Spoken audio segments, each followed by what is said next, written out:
Dnes sa pozrieme na to, ako inštalovať plugin Revora do Shopify e-shopu. V administrácii vášho Shopify e-shopu prejdete do Shopify App Store a vyhľadajte plugin Revora Product Reviews. Následne kliknite na inštalovať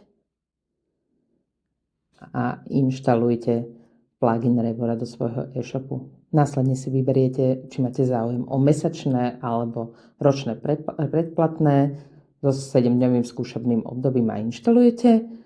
Následne kliknete na inštalovať na stránku a už sa vám pri vašom produkte zobrazí plugin Revora Product Reviews. Pre jeho aktiváciu je potrebné ešte aktivovať App Embed v ľavom hornom rohu.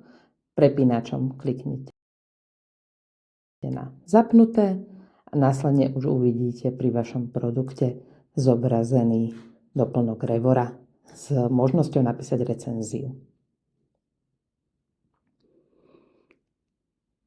Tu vidíte, ako vie zákazník pridať recenziu k vášmu produktu. Môže vybrať pozitívne aj negatívne stránky produktu.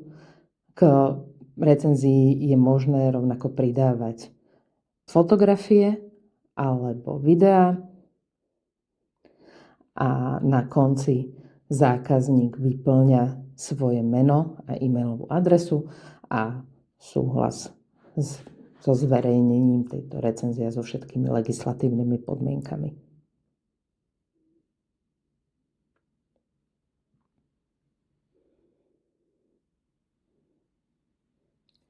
Po pridaní recenzie zákazníkom schvaľujete recenziu v Reviews manažmente. Môžete schvaľovať hromadne viacero recenzií naraz tým, že si ich zakliknete a tieto recenzie sa potom zobrazia pri produktoch, ktorým ich zákazník napísal.